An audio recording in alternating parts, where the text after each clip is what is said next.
Welcome to the Business Bites Podcast, the podcast for busy entrepreneurs.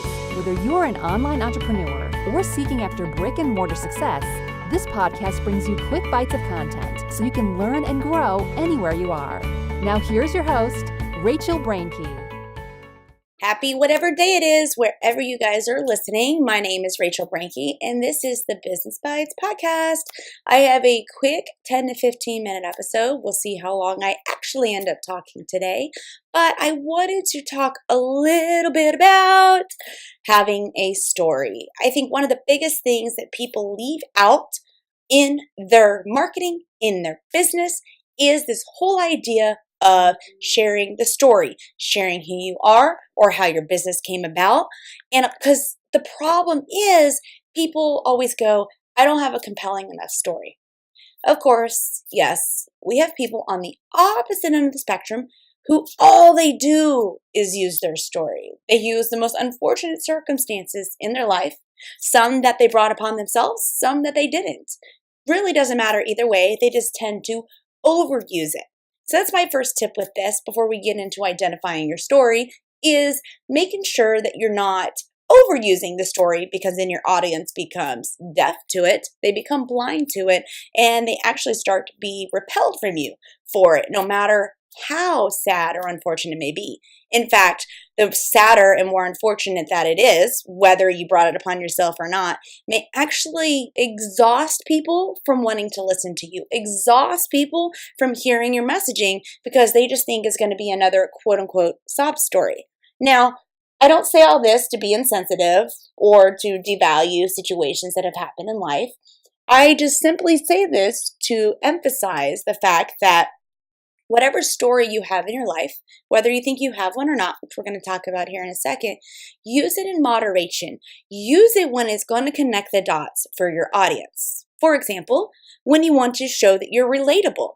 Some of you may have a business brand that is you. It is who you are. Much like this podcast for me is kind of pretty much me because it sits on rachelbrainke.com.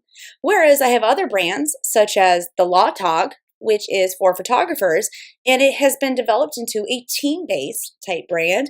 And so, yes, it has a flavor of me since I'm the one created it, and I'm the front person for the brand, but it's not necessarily me as the brand over there. So the story is intermixed, but it's not the front runner. So either way, depending on if you are a business brand that is separate from yourself, whether it's just you on the team or a bunch of other people, or you're a brand that is just you, the balance is really important. Use it in order to connect with the audience. Oftentimes, your story is going to attract that client avatar. If you don't know how a client avatar works, I refer you over to one of the episodes. I will link. I am. One of the very first podcasts that I have in this series talks about me a little bit, but in a nutshell, I am a mid-30s mom of 5. I am a Team USA triathlete. I have this podcast. I have multiple blogs, but I am also a cancer survivor. I'm a mom of 5. And my husband is also a disabled Army veteran, and we went through lots and lots and lots of deployments.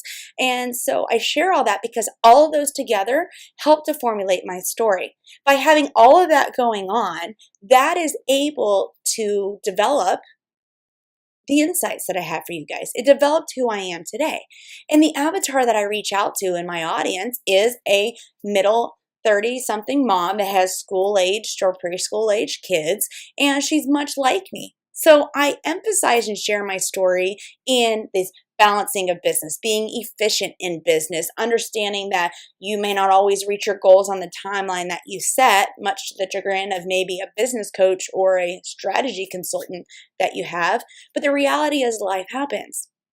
So that's my first recommendation for you guys. Make sure that you use the story with balance, and then make sure that you're using it to attract the people that you want to attract or to emphasize the reason for the product or service you have.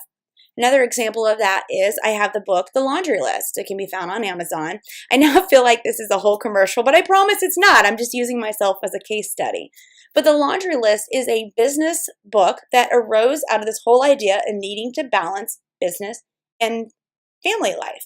And like the story in a nutshell that I just told you about me, that is how I bridge the gap for that. I use that story in order to attract other people in similar situations, and the solution to some of their problems is the book, The Laundry List. So that's all how it connects. So some of you are probably thinking, I don't have a story.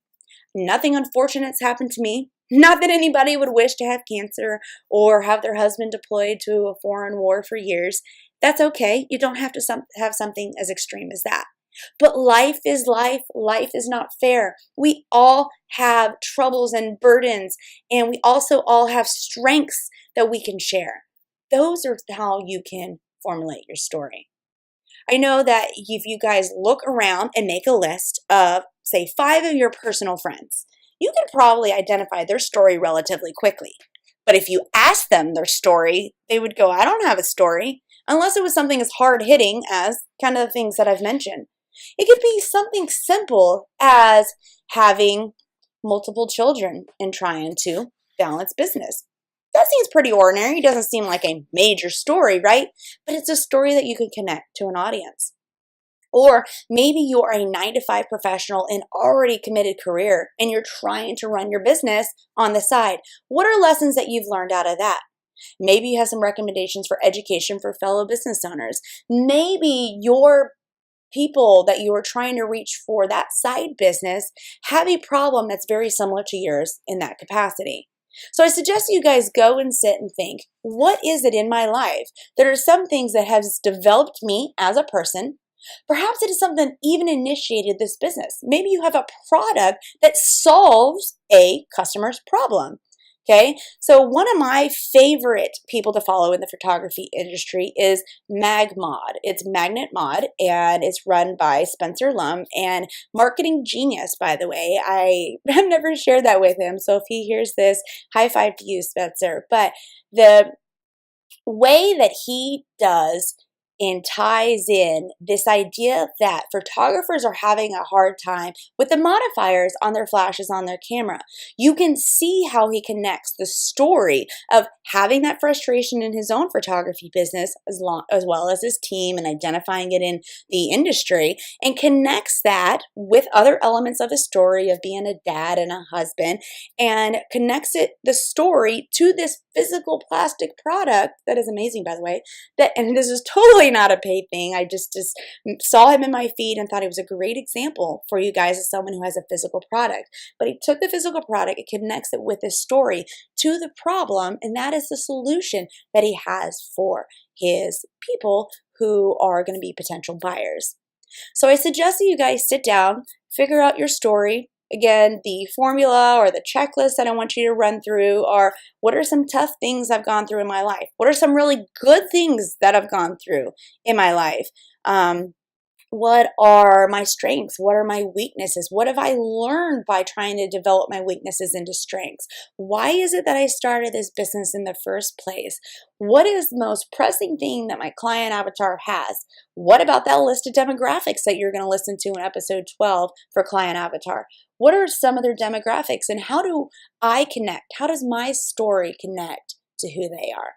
So I hope that helps you guys a little bit. Again, I warn you, don't try to create unfortunate situations. Please don't exaggerate your life story. Be authentic, be real. People connect to that. Brands are getting way more marketing traction because of the formation of the strength of social media these days by creating stories, connecting it to the problems and solutions that their client avatars have, as well as the person that is running the brand or the brand itself. All right, Thanks guys. for joining Rachel on this episode of the Business Bites. For show notes, a list of recommended tools, or referenced episodes, you can find them at businessbitespodcast.com. Until next time.